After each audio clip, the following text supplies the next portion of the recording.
દોસ્તો, હું doctor Manoj Gumber, consultant nephrologist and transplant physician. કોરોનાના આ દોરમાં આની સાથે કઈ રીતે જીવવું અને કઈ રીતે કામ કરવું એના ઉપર ચર્ચા કરીશું. મને લોકો ઘણા બધા સવાલ પૂછે છે, પણ એમાં મુખ્ય સવાલ અત્યારે એ છે કે આ લોકડાઉન પછી આપણે નોર્મલ લાઈફ જીવી શકાય અને આપણે બધું જ કામ કરી શકાય? તો આનો આન્સર હું ના પાડીશ. કેમ કે કોરોના હજી આપણી સાથે 6 મહિના અને કદાચ 1 વર્ષ સાથે આપણે એની સાથે રહેવું પડશે. પણ હા, તમે આ જ સવાલ મને આવી રીતે પૂછો કે કોરોનાના લોકડાઉન પછી અમે ન્યૂ નોર્મલ લાઈફ સાથે જરૂરતમંદ કામ કરી શકાય? તો હું હા પાડીશ. હા ત્યારે પાડીશ જ્યારે કોરોનાના નિવારકના બધા જ ઉપાયના પાલન આપણે કરીશું. હું અને તમે કોરોના વચ્ચે ઘેરાયેલા છીએ અને ભૂલની ગુંજાઈશ બહુ જ ઓછી છે. આ લડાઈ કોરોનાને આપણીમાં કોણ જીતશે? એલર્ટનેસ લેવલ અથવા સતર્કતા જીતશે. કોરોના વાયરસ 24 કલાક અને 7 દિવસ એલર્ટ રહે છે અને કદાચ 365 દિવસ એલર્ટ રહેવાનો છે. પણ હા, જે આપણે 100% એલર્ટ રહીએ તો કોરોના નહીં જીતીએ, આપણે જીતીશું. પણ હા, જે આપણે થકાવટના કારણે અને આળસના કારણે નિવારકના ઉપાયોમાં ચૂક કરીશું તો કોરોના જીતી શકે છે. તો ચલો મિત્રો, આજે નિવારકના બધા જ ઉપાયો જાણીશું અને એનું પાલન કરીશું. એના પહેલા કોરોના શું છે, ન્યૂ નોર્મલ શું છે, ઘર અને ઓફિસમાં શું બદલાવ લાવવાનો છે, મોબાઈલ કઈ રીતે વાપરવું અને મૌખિક સ્વાસ્થ્ય ઉપર બી કંઈ ચર્ચા કરીશું. આપણી માનસિક સ્થિતિ અને માનસિક સ્વસ્થતા બહુ જ જરૂરી છે. એક આધાર છે આ કોરોનાના વાયરસથી લડવા. પહેલા કોરોનાથી કઈ રીતે રહેવું અને પછી કોરોનામાં કઈ રીતે કામ કરવું એ જાણીશું. દોસ્તો, કોવિડ ઇન્ફેક્શનના લક્ષણો જાણીશું. 70 થી 80% આમાં કોઈ લક્ષણ આવતા નથી. જે લક્ષણો હોય છે એમાં તાવ અને ખાંસી આવી એ મુખ્ય લક્ષણ છે. તાવ 80% લોકોમાં હોય છે અને ખાંસી લગભગ 70% લોકોમાં હોય છે. ઘણા લોકોને ફક્ત શ્વાસ ચડવું અને થકાવટ બહુ થવી હોઈ શકે છે. ઘણા લોકોને લક્ષણ હોય છે, અમુક લોકોને અમુક લક્ષણ જ હોય છે, જેમ કે માથામાં દુખાવો થવો, ઝાડા થઈ જવા, સ્ટ્રોક આવવું અને ગળામાં ખરાશ જ હોય, બાકી કોઈ લક્ષણ ના હોય, આવું બી બને છે. એક સવાલ ઊભો થાય છે કે રૂટીન ફ્લૂ અને કોવિડમાં લક્ષણમાં શું ફરક છે? આમ જોવા જઈએ તો કોઈ ફરક નથી. પર 30 થી 50% લોકોને કોવિડમાં સુગંધ આવવાનું અને ટેસ્ટ આવવાનું બંધ થઈ જાય છે અને કોવિડમાં શ્વાસ ચડવાનું પ્રમાણ હોય છે, રૂટીન ફ્લૂમાં હોતું નથી. પર આ જે શ્વાસ ચડવાનું લક્ષણ છે એ બીજા લક્ષણથી 7 થી 8 દિવસ પછી જ શરૂ થાય છે. પર આ લક્ષણ એક સંકેત આપે છે કે આ કોમ્પ્લિકેશન થવાના ચાન્સીસ વધી જશે, જે આપણે હવે હોસ્પિટલ કે ડૉક્ટર પાસે જઈશું નહીં તો. હવે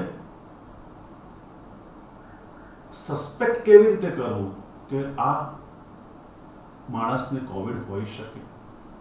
દોસ્તો, અત્યારે મહામારીમાં જેને બી તાવ આવતું હોય, ખાંસી આવતી હોય અને બીજા કોઈ લક્ષણ ના હોય અથવા બીજી કોઈક વસ્તુથી આપણે આ લક્ષણ સમજાવી ના શકાય તો અત્યારે માની લેવું કે આ માણસને કોવિડ હોવાની શક્યતા છે અને કોવિડનો ટેસ્ટ કરાવવું જોઈએ.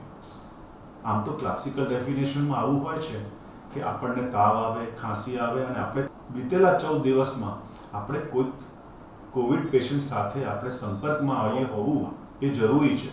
પણ અત્યારે આ ક્લાસિકલ ડેફિનેશન આપણે નથી ફોલો કરતા. હા, અને હેલ્થ કેર વર્કરને જે તાવ અને ખાંસી આવે તો હા, કોવિડ ટેસ્ટ કરાવવું જ જોઈએ, કેમ કે એને કોવિડ હોવાની શક્યતા હોઈ શકે છે. હવે જાણીએ કે કોન્ટેક્ટ શું હોય છે. કોન્ટેક્ટ એક હેલ્ધી પર્સન છે જેને ફક્ત એક સંપર્કમાં આવી ગયો છે પેશન્ટના. એ હોઈ શકે કે એ પેશન્ટ એમના ઘેરમાં જ હોય અથવા કોઈ આવા પેશન્ટ સાથે ના સંજોગોમાં એ 2 મીટરની અંતરાલમાં 15 થી 20 મિનિટથી વધારે એમની સાથે વાતચીત કરી લીધી હોય તો બી આ માણસને કોન્ટેક્ટ કહેવાય. કોરોના વાયરસનું સાઇઝ 0.06 to 0.14 માઇક્રોન છે. આપણે જ્યારે મિત્રો વાત કરતા હોઈએ, ખાંસી ખાતા હોઈએ અથવા છીંક ખાતા હોઈએ તો આપણા મોઢામાંથી કણ બહાર આવે છે. આ કણ જે 10 માઇક્રોનથી ઓછું હોય તેને ઇરોઝલ કહેવાય અને જે 10 માઇક્રોનથી વધારે હોય તો એને ડ્રોપલેટ કહેવાય છે. કોરોના વાયરસ મુખ્ય તौर પર ડ્રોપલેટથી ફેલાય છે. કોરોના વાયરસ કેવી રીતે ફેલાય છે? ડ્રોપલેટથી ફેલાય છે. આપણા મોઢામાંથી જ્યારે આપણે વાત કરીએ તો લગભગ 50% ડ્રોપલેટ હોય અને 50% ઇરોઝલ નીકળતા હોય છે. આ સાઇઝ અગત્યનું છે કેમ કે એ એના ઉપર નિર્ભર રહે છે કે કોરોના વાયરસ હવામાં કેટલી વાર એ રહેશે. આ કોરોના વાયરસની આયુ શું છે? એ તાપમાન અને નમી ઉપર નિર્ભર કરે છે. ઓછા તાપમાન અને ઓછી નમી હોય તો આનું જીવ વધારે છે. કોરોના વાયરસ પોતે મલ્ટીપ્લાય કરી શકતું નથી. એની જાતે વૃદ્ધિ થઈ શકતી નથી. એ એક માણસથી બીજા માણસમાં ના જાય તો મરી જ જાય છે. પર હવામાં એરોઝલ્સમાં 3 કલાક, પ્લાસ્ટિકમાં 72 કલાક, સ્ટીલમાં 72 કલાક, તાંબામાં 24 કલાક અને ગત્તામાં 24 કલાક અને તાંબામાં 4 કલાક જીવિત રહી શકે છે. હવે જાણીએ કે ફેલાવે છે કેવી રીતે. એ એક માણસથી બીજા માણસથી ડ્રોપલેટથી ફેલાવે છે. એક મરીજ છે જે જ્યારે ખાંસે, વાત કરે અથવા છીંકે ત્યારે એના મોઢાથી કણ બહાર આવે છે અને ડ્રોપલેટના ફોર્મમાં જે હોય અને આ ડ્રોપલેટ બીજા માણસ જે 2 મીટરની અંદર હોય અને આ ડ્રોપલેટ ડાયરેક્ટલી એના મોઢામાં કે શ્વાસની નળીમાં જતા રહે તો આ કોરોના ફેલાવે છે. બીજો રસ્તો છે, માણસના મોઢામાંથી કણ બહાર નીકળ્યા, ડ્રોપલેટ બહાર નીકળ્યા અને કોઈ વસ્તુ ઉપર જઈને એ બેસી ગયા. આ જ વસ્તુ બીજા માણસને ટચ કરી અને ટચ કર્યા પછી એનો હાથ પોતે મોઢા પર લઈ જાય તો આ કોરોના આનાથી બી ફેલાવી શકે છે, પણ આના પ્રમાણ બહુ ઓછો છે. ત્રીજો છે ઇરોઝલ્સથી. ઇરોઝલ્સ યુઝ્યુઅલી હોસ્પિટલમાં અમુક પ્રોસિજર વખતે જનરેટ થાય છે, જેમ કે બ્રોન્કોસ્કોપી, અપર જીઆઈસ્કોપી, CPR. ઇન્ટ્યુબેશનમાં એ મુખ્ય તौर પર જનરેટ થાય છે, પણ ઘરમાં બી આપણે રૂટીનલી જ્યારે વાત કરીએ, છીંક ખાઈએ અથવા ખાંસી ખાઈએ ત્યારે બી ઇરોઝલ્સ જનરેટ થાય છે. પર આપણે ખાતા વખતે વાત કરીએ, બહુ જ જોરથી હસીએ અને આપણે બ્રીધિંગ એક્સરસાઇઝ કરીએ ત્યારે એરોઝલ્સ જનરેટ વધારે થાય છે. આમ તો દોસ્તો, જે પેશન્ટમાં લક્ષણ ના હોય એ બી કોરોના ફેલાવી શકે છે, પણ મુખ્ય તौर પર પેશન્ટ જેમાં લક્ષણ હોય એ જ કોરોના ફેલાવે છે. અને ખાસ કર સિમ્ટમના 3 દિવસ પહેલા અને લક્ષણ આવ્યા પછી 7 દિવસ એ ફેલાવી શકે છે. અને આમાં બી લક્ષણના 1 દિવસ પહેલા અને 3 દિવસ પહેલા તો બહુ જ વધારે ફેલાવે છે. જેટલો સિક પેશન્ટ હશે એટલો કોરોના ફેલાવાની શક્યતા વધી જશે. દોસ્તો, આપણે બધા જ જાણીએ છીએ દરેક કોરોના કેસ લિથલ નથી હોતો. બધામાં કોમ્પ્લિકેશન નથી થતા. 80%માં કોમ્પ્લિકેશન્સ નથી થતા. એમાં હોસ્પિટલની બી જરૂર, એડમિશનની જરૂર નથી. પર 10 થી 15 લોકોને આ કોમ્પ્લિકેશન થાય છે અને 5 લોકો તો મૃત્યુ બી પામે છે. તો આ 20% લોકો કયા છે? જેની ઉંમર 65 વર્ષથી વધારે છે, જેમને ડાયાબિટીસ છે, બ્લડ પ્રેશર છે, હૃદય રોગ છે, કિડનીનો રોગ છે, લાંબા ગાળાનો ફેફસાનો રોગ છે અથવા કેન્સર છે, ઓર મોટાપાથી પીડિત છે. તો એવા લોકોમાં આના કોમ્પ્લિકેશન વધી જાય છે. ટ્રાન્સપ્લાન્ટ પેશન્ટમાં રોગ પ્રતિકારક શક્તિ ઓછી હોય છે, કેમ કે એ લોકો ઇમ્યુનોસપ્રેસિવ નામક દવા પર હોય છે. એમને રોગ જલ્દી બી થઈ શકે છે અને કોમ્પ્લિકેશન બી એમાં વધારે થઈ શકે છે.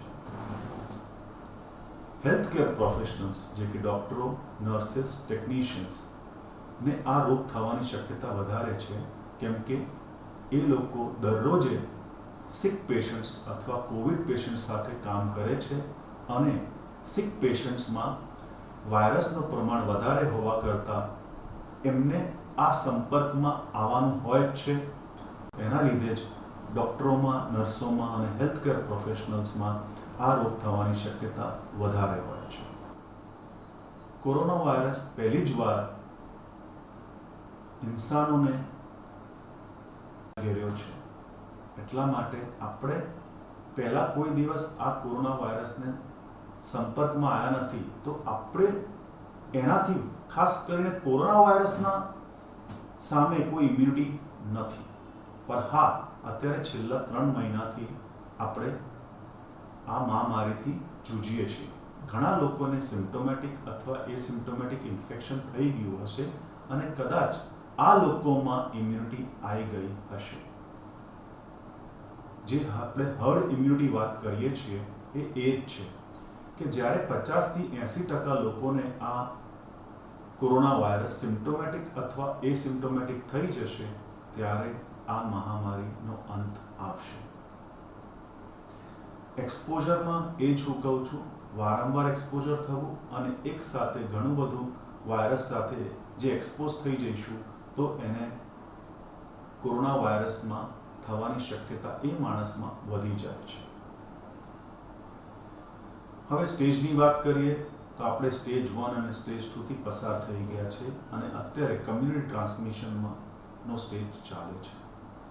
કમ્યુનિટી ટ્રાન્સમિશનમાં કયા માણસને કોરોના વાયરસ નથી એ જાણવું બહુ અઘરું છે. કેમ? કેમ કે 70થી 80% લોકોને આમાં કોઈ લક્ષણ આવતા નથી. જ્યારે નિવારકનો ઉપાય કરવું હોય તો એ જ રીતે કરવાનું, આપણે એ જ માણી લેવાનું કે આપણે આસપાસ બધા જ લોકોને કોરોના છે અને આવી જ રીતે જે આપણે નિવારકના ઉપાય લઈશું તો આ મહામારીનો અંત જલ્દી આવશે. મિત્રો, હવે જાણીએ કયા ટેસ્ટ કરવાથી આપણે આ ડાયગ્નોઝ કરી શકાય છે. RT-PCR નામક ટેસ્ટ છે, જે કે ગોલ્ડ સ્ટેન્ડર્ડ કહેવાય આને ડાયગ્નોઝ કરવા માટે. આમાં 2 સેમ્પલ લેવા પડે, એક નાકથી અને એક મોઢાથી. માણસ જ્યારે કોઈના સંપર્કમાં આવી જાય ત્યારે તરત ને તરત ટેસ્ટ કરવાની જરૂર નથી હોતી. પેશન્ટને જ્યારે સંપર્કમાં આવો એના 5 દિવસ પછી આ ટેસ્ટ કરવાનો હોય છે, અથવા એના કરતાં પહેલાં લક્ષણ આવી જાય તો જ્યારે લક્ષણ આવી જાય ત્યારે કરવું જોઈએ. આ ટેસ્ટને કરવામાં 6 કલાકથી 24 કલાકમાં થઈ શકે છે. આની સેન્સિટિવિટી 70% છે.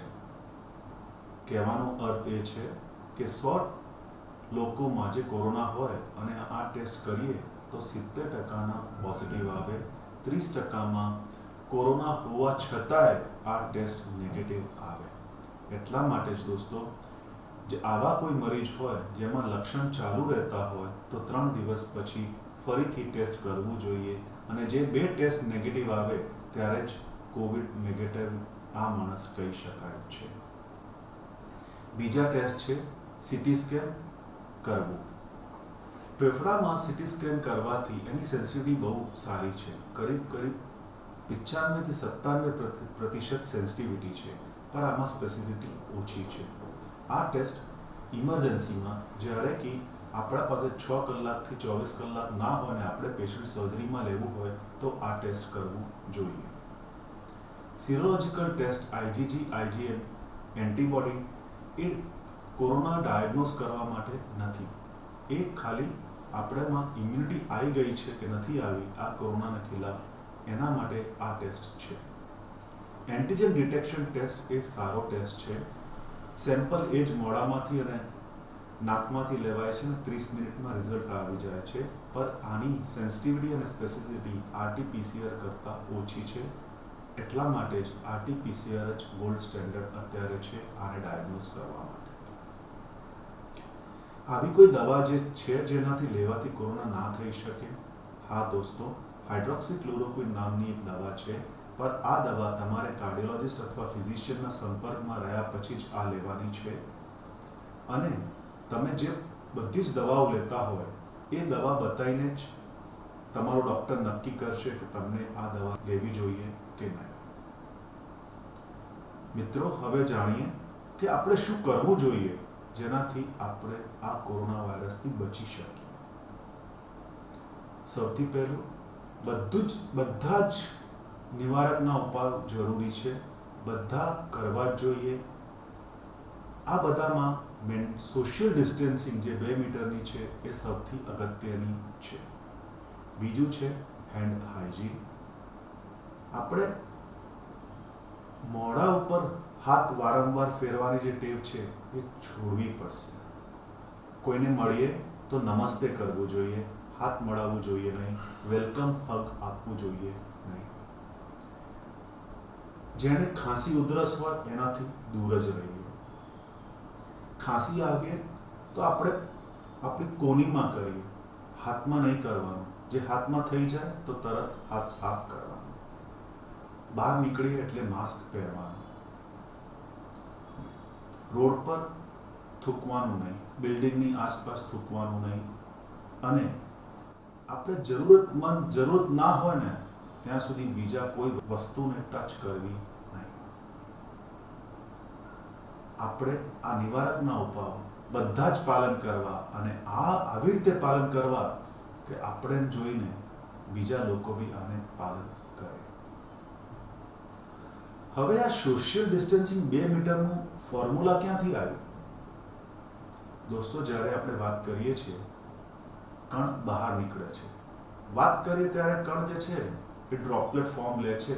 એ 1.5 મીટરથી વધારે જઈ શકતો નથી, કેમ કે એક કણની સ્પીડ 1 મીટર પ્રતિ સેકન્ડ છે. પર જ્યારે આપણે ખાંસી ખાઈએ તો કણ નીકળવાની અને ડ્રોપલેટ નીકળવાની જે સ્પીડ જે છે 10 મીટર પર સેકન્ડ હોય, અને ખાંસી વખતે ડ્રોપલેટ 2 મીટરથી વધારે જઈ શકતો નથી. એટલા માટે જ આ સોશિયલ ડિસ્ટન્સિંગ 2 મીટરની છે. પર દોસ્તો, કદાચ આપણને છીંક આવી જાય તો છીંકમાં ડ્રોપલેટની સ્પીડ છે 50 મીટર પર સેકન્ડ. ત્યારે આ ડ્રોપલેટ 2 મીટરથી વધારે જઈ શકે છે, અને અમુક વખતે તો 6 મીટરથી વધારે જઈ શકે. એટલા માટે દોસ્તો, 2 મીટરની સોશિયલ ડિસ્ટન્સિંગ બહુ જરૂરી છે, પર એ વખતે માસ્ક પહેરવું બી આટલું જ જરૂરી છે. ઘણા બધી વસ્તુઓમાં 1 અને 1 2 નથી હોતા, 1 અને 1 11 હોય છે. આવી જ રીતે સોશિયલ ડિસ્ટન્સિંગ અને માસ્ક જે બંનેનો પ્રયોગ કરીશું તો આ મહામારીનો અસર 50% થઈ જશે. એકબીજાને આ બંને કોમ્પ્લિમેન્ટ કરે છે અને બંને જ જે નિવારકના ઉપાય કરીશું તો આ મહામારીનો અંત જલ્દી આવશે. આ વાયરસ એક આરએનએ વાયરસ છે. આઉટર લેયર આનું લિપિડ લેયર છે અને એમાં સ્પાઇક્સ છે. આ જે સ્પાઇક્સ છે આપણા હાથોમાં ચિપકાઈ જાય છે. એટલા માટે જ સાબુની જે ઝાગ છે એ જરૂરી છે એને બહાર કાઢવાની. સાબુની ઝાગ જે આ લિપિડ લેયરને ડિસ્ટ્રોય કરી દે છે અને વાયરસનો અંત આવી જાય છે.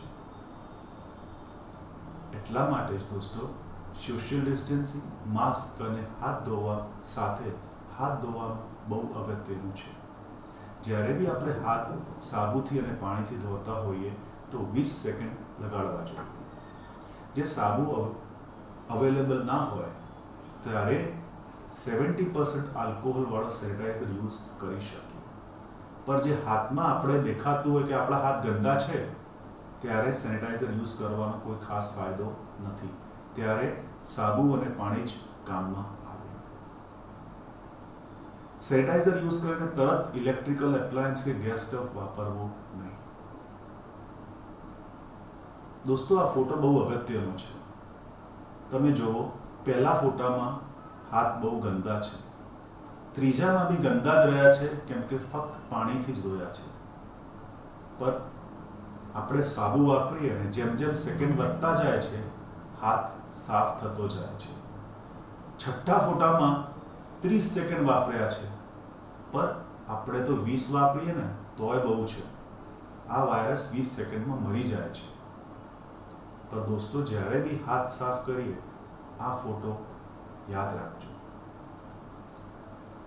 રેસ્પિરેટરી એટિકેટ્સ કહેવાય છે ને કે આપણે જ્યારે છીંક ખાઈએ અથવા ખાંસી ખાઈએ તો આપણે આજના જમાનામાં બગલમાં ખાવી જોઈએ, કોણીમાં ખાવી જોઈએ.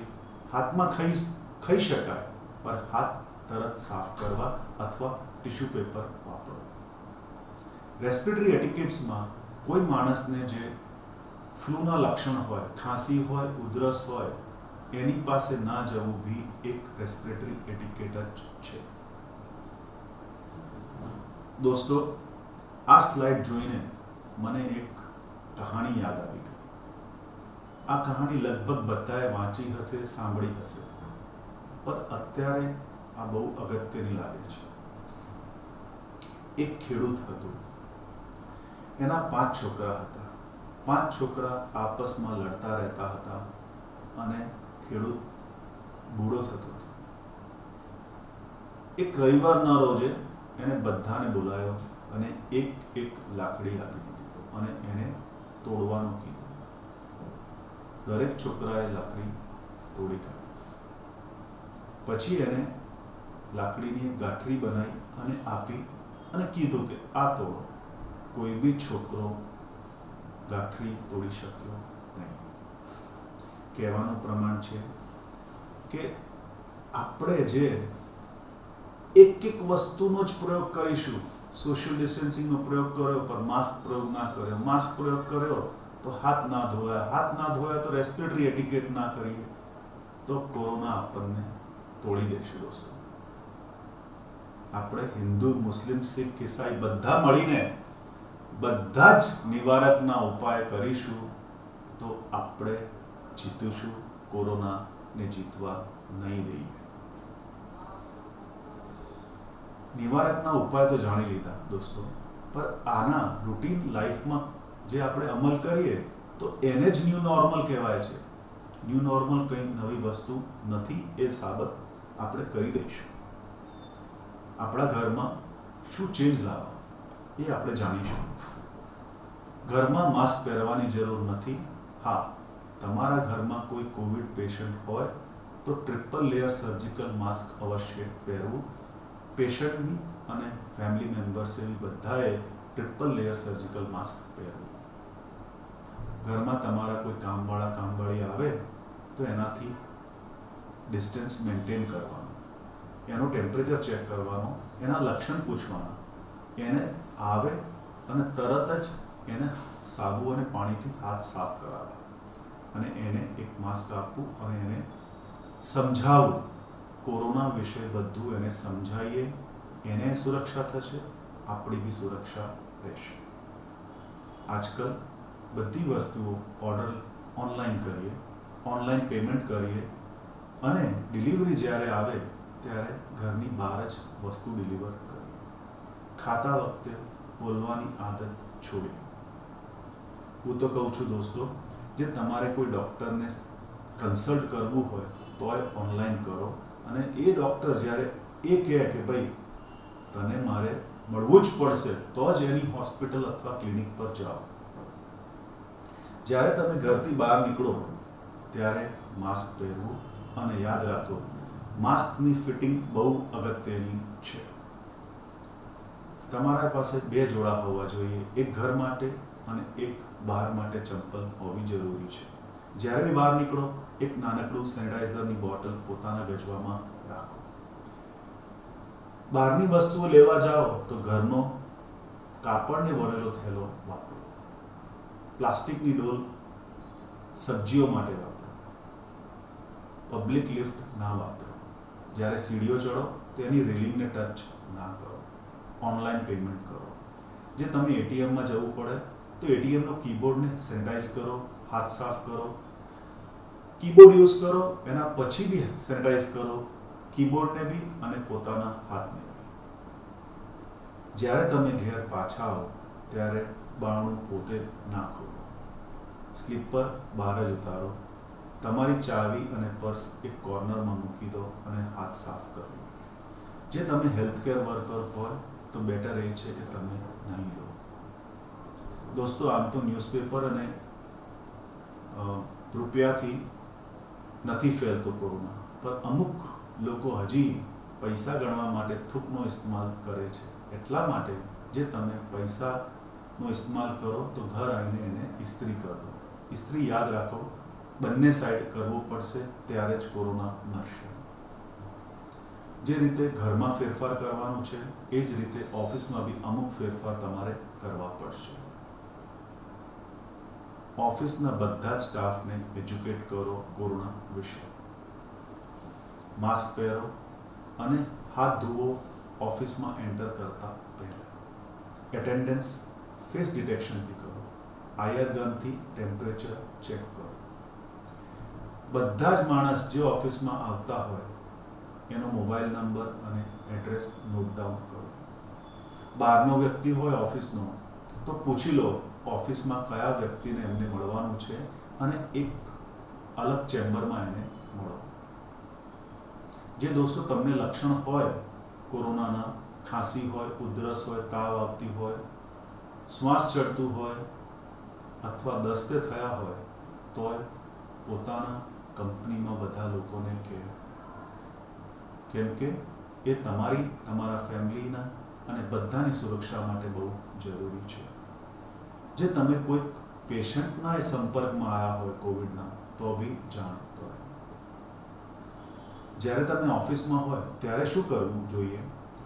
ત્યારે બી સોશિયલ ડિસ્ટન્સિંગ તો મેન્ટેન કરવી બહુ જરૂરી છે. એકબીજા જોડે હાથ નહીં મિલાવવાના, એકબીજા ઉપર ચિલ્લાવવાનું નહીં, ખાતા વખતે બોલવાનું નહીં. આપણા ઓફિસમાં થૂકવાનું નહીં અને આપણી બિલ્ડિંગની આસપાસ બી ના થૂકવાનું, ના થૂકવા દેવાનું. હું તો કહું છું મિત્રો, બધાએ સર્ટિફિકેટ લેવું જોઈએ અને એક કોરોના પ્રિવેન્શન પેન્ટોમેથ બેચ બી સરકાર આપવાની છે. જે તમે એક MCQ ટેસ્ટમાં અપિયર થાઓ અને તમે ઉત્તીર્ણ થાઓ તો તમને આ કોરોના પેન્ટોમેથ બેચ મળવાનું છે. આ બેચ પહેરવાથી એક ફાયદો છે કે તમે જાણી જશો કે સામેવાળાને કોરોના વિશે બધી જ ખબર છે અને એ બધા નિવારકના ઉપાય લે છે. એટલે એકબીજાથી જે બીક લાગે છે અત્યારે આપણને, એ બીક આ બેચથી ઓછી થઈ જશે. એસીનો વપરાશ ઘરમાં અને ઓફિસમાં કરી શકાય છે. ઓફિસમાં જ્યારે જાઓ ત્યારે એસી 2 કલાક ઓફિસના ટાઈમ પહેલાં ચાલુ કરી દો અને ઓફિસ પતે એના બી 2 કલાક પછી ચાલુ રાખો. બહારની હવા 12 વાર અંદર આવી શકે એવું સેટિંગ કરો. 26 થી 30 ડિગ્રી ટેમ્પરેચર સેટ કરો અને તમારા ઓફિસમાં જે એક્ઝોસ્ટ ફેન હોય તો એને ઓન રાખો. સીલિંગ ફેન હોય તો સ્લો સ્પીડ પર એને ઓન રાખો અને બની શકે તો એક નાનકડી ખિડકી ખુલ્લી રાખો. દોસ્તો, આપણે હવે જાણીએ કે ઘર કઈ રીતે સાફ રાખવું અને એમની વસ્તુઓ કઈ રીતે સાફ કરવી. જે સબ્જીઓ છે, મિલ્ક પેકેટ્સ છે, એને 30 મિનિટ માટે બેકિંગ સોડા અને પાણીમાં ડુબાડી રાખવું, એના પછી યુઝ કરી શકાય છે. જે પેક્ડ આઇટમ હોય, બેટર છે કે એને 72 કલાક માટે કોર્નરમાં મૂકી દઈએ અને પછી યુઝ કરીએ. ટુવાલ અને બેડશીટ્સ જલ્દી ધોઈએ. જેટલા બી મેટલ આઇટમ છે, ધાતુની વસ્તુઓ છે, એને સેનિટાઈઝર અથવા પાણી અને સાબુથી સાફ કરીએ. આપણે પ્લેન પાણીથી પોતું કરીએ છીએ, પણ પાણી સાથે જે ડિટર્જન્ટ મિલાવી દઈએ તો કોરોનાનો નાશ થઈ જશે. હા, તમે જે હેલ્થકેર વર્કર હોય તો બીજું એક કામ કરી શકો છો કે સાબુ અને પાણીવાળા પોતા પછી એક 1% હાઇપોક્લોરાઇટ વાળો પોતો એ કરી શકો છો. તમારા ડોરનોબ હેન્ડલ્સને સાફ કરતા રહો અને લિફ્ટમેનનો પ્રયોગ ના કરો, કેમ કે લિફ્ટમેનને કોરોના થવાની શક્યતા વધી જાય છે અને જે એ લિફ્ટમેનને થઈ ગયું તો બીજા લોકોને એ સુપર સ્પ્રેડર બનીને ઘણા બધા લોકોને ફેલાઈ શકે છે. દોસ્તો, આ જમાનામાં મોબાઈલ વગર ચાલવાનું નથી. પર એક સ્ટડી થઈ હતી જેમાંથી ખબર પડી કે 40 થી 60% મોબાઈલમાં જંતુઓ હોય છે અને લગભગ આ જંતુઓ ડ્રગ રેઝિસ્ટન્ટ હોય છે. 10%માં તો વાયરસ હતા અને આ વાયરસમાં કોરોના વાયરસ શામિલ હતો. કોરોના વાયરસ મોબાઈલ ઉપર 3 દિવસ સુધી જીવિત રહી શકે છે.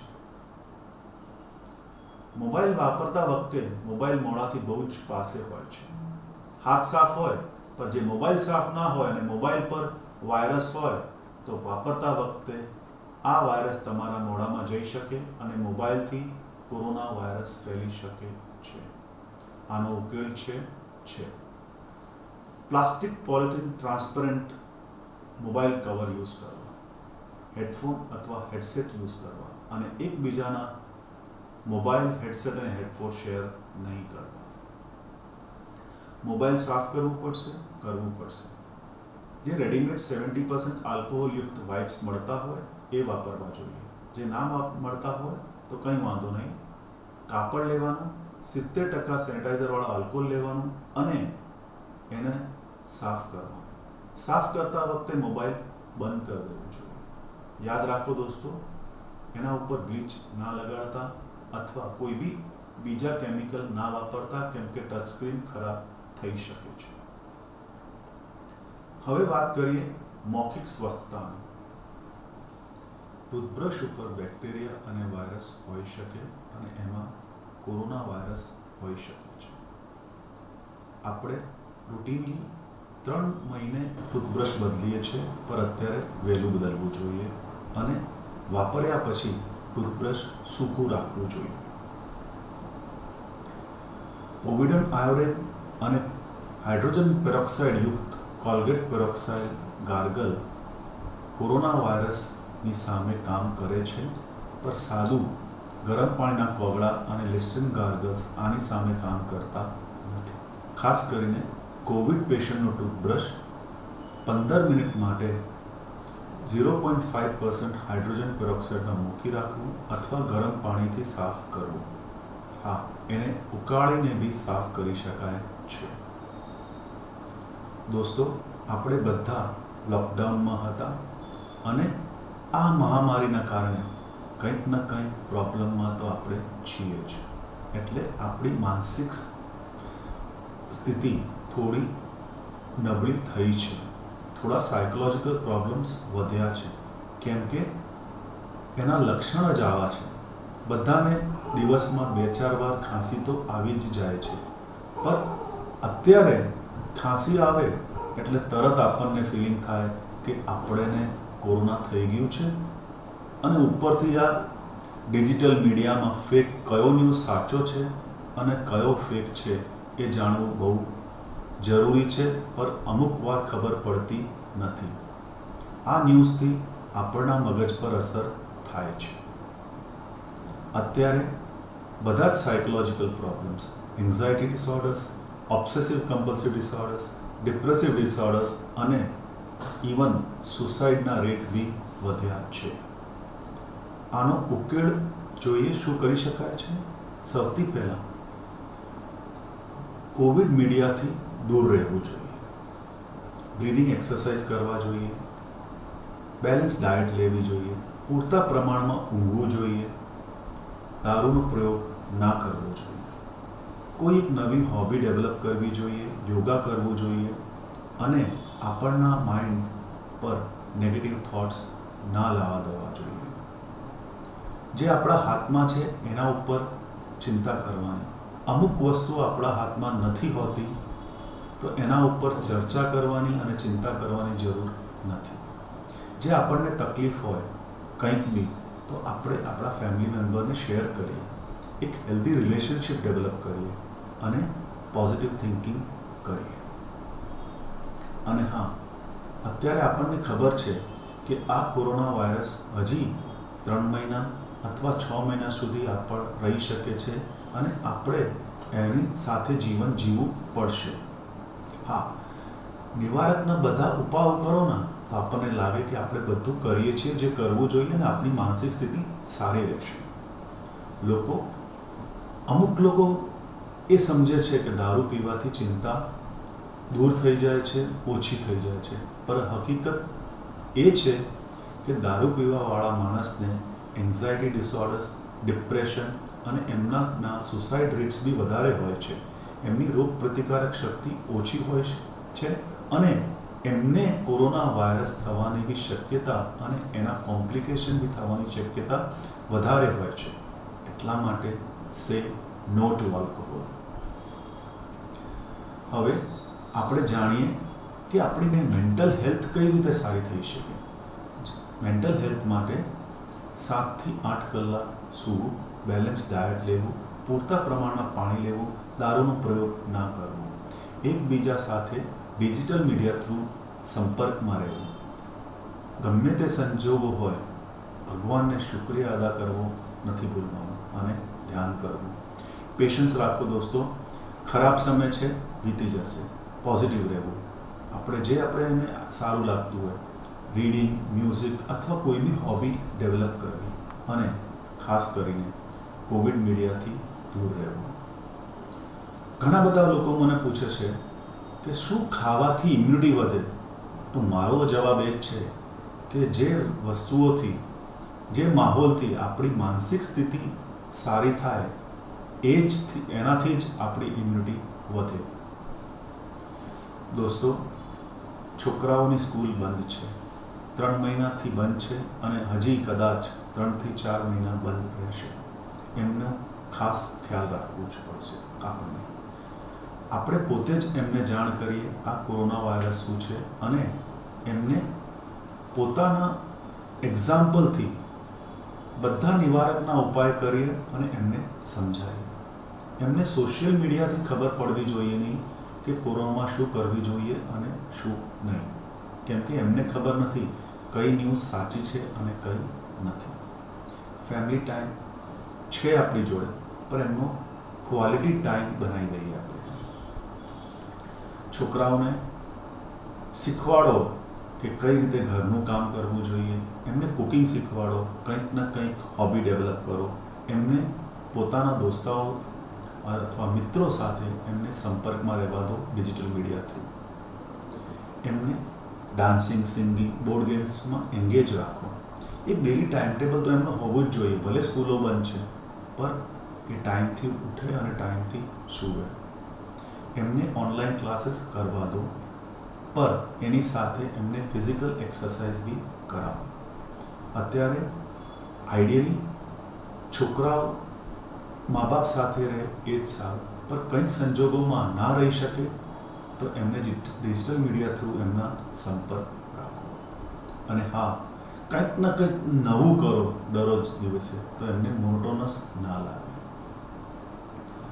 દોસ્તો, અત્યારે બધા જ એક વેક્સિનની ચર્ચા બહુ કરે છે, કોરોના વાયરસના અગેન્સ્ટ વેક્સિનની, પર તમે તમારા છોકરાઓનું રસીકરણ પત્ર જુઓ, એમાં તમે કદાચ એમને પોલિયો MMRની વેક્સિન આપવાનું ભૂલી તો નથી ગયા ને, એ જુઓ. કેમ કે એક સ્ટડી કહે છે કે દરેક વીકમાં 5.5 લાખ લોકોને આ વેક્સિનથી વંચિત રહ્યા છે અને અત્યાર સુધી 32.5 લાખ છોકરાઓ ક્યાંક તો એનાથી વંચિત રહ્યા છે, ક્યાંક તો એમનું પૂરતું રસીકરણ થયું નથી. આપણને અત્યારે સંજોગોમાં બીજી કોઈ મહામારી સાથે લડી શકવાના નથી. પોલિયો, MMR, DTPની વેક્સિન અપાવો અને બીજી કોઈ મહામારી ના આવે એનો ખાસ ધ્યાન રાખો. નોન કન્ટેનમેન્ટ ઝોનમાં જે રસીકરણનું શેડ્યુલ હતું એ જ રીતે ફોલો કરવું જોઈએ અને કોઈ બી ઝોનમાં જન્મ વખતે રસીકરણની જે પદ્ધતિ છે એ પાલન થવું જ જોઈએ. રસીકરણ કેન્દ્ર પર જે રસીકરણ આપવાવાળા છે અને જે લેવાવાળા છે, ધ્યાન રાખો મિત્રો, એમાં જે કોરોના વાયરસના નિવારકના ઉપાયો છે એમનું પાલન કરો. આપણા ઘરમાં વડીલોનું ખાસ ધ્યાન રાખવું જોઈએ. વડીલો કોરોના વાયરસથી ઇન્ફેક્શન જલ્દી પકડી શકે છે અને એના કોમ્પ્લિકેશન બી વધારે હોય છે વડીલોમાં. એમને બધા જ નિવારકના ઉપાયો શીખવાડો, એમની જોડે વાતચીત કરો, એમને રિસ્પેક્ટ કરો અને કોઈ બી લક્ષણ હોય તો તરત ડૉક્ટરને સંપર્ક કરો. દોસ્તો, કંઈક બી ખરાબ વસ્તુમાં સારી વસ્તુ તો દેખાય જ છે અને હોય જ છે. અત્યારે આ સમયમાં આપણને પૂરતું ટાઈમ મળ્યો છે આપણા ફેમિલી જોડે, એનો ઉપયોગ કરવો જોઈએ. છોકરાઓને કુકિંગ શીખવાડવું જોઈએ, એમને બોર્ડ ગેમ્સ રમાડવા જોઈએ અને એકબીજા સાથે આપણે વધારે વાતચીત કરવી જોઈએ. અને આ થયું છે, એર પોલ્યુશન ઓછો થયો છે, નદીઓ સાફ થઈ છે અને ફેમિલી એક્ટિવિટીઝ વધી છે.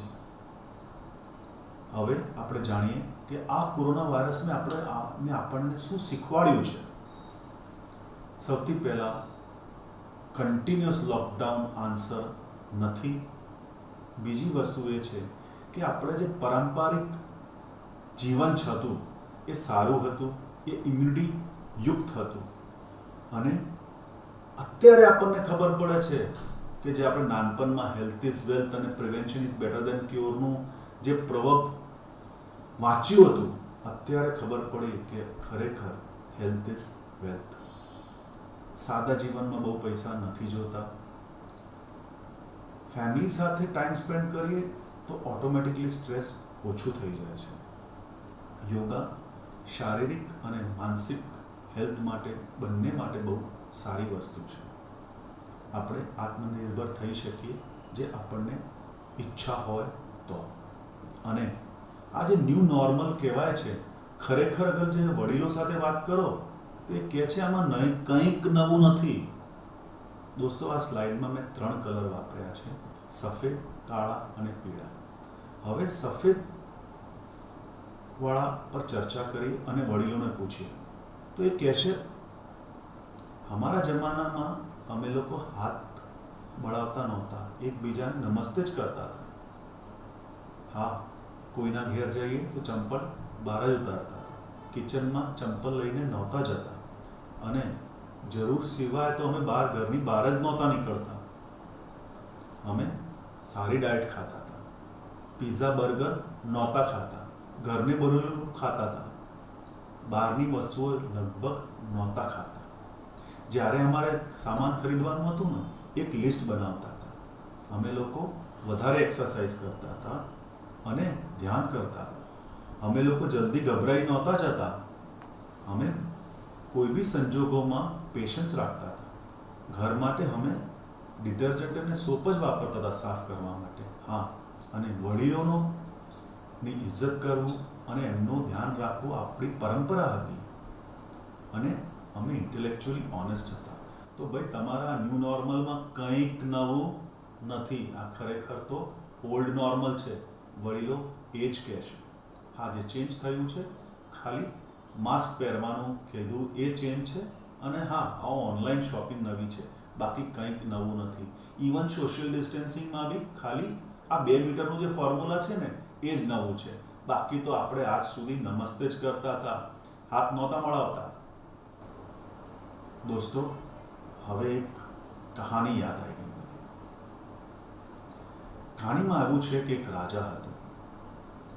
રાજાના રાજ્યમાં મહામારી ફેલાઈ ગઈ હતી, અને આ મહામારીથી ઘણા લોકોને મૃત્યુ પામી હતી.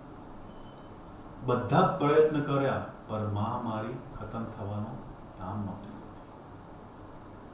એક આકાશવાણી થઈ અને રાજાને કીધું કે હે રાજા, તારા રાજ્યમાં એક જૂનો કૂવો છે, જે તારા રાજ્યમાંથી બધા ઘરમાંથી એક વ્યક્તિ 1 લોટો દૂધનો આ કૂવામાં નાખશે અમાવાસની રાતમાં, તો મહામારી જતી રહેશે.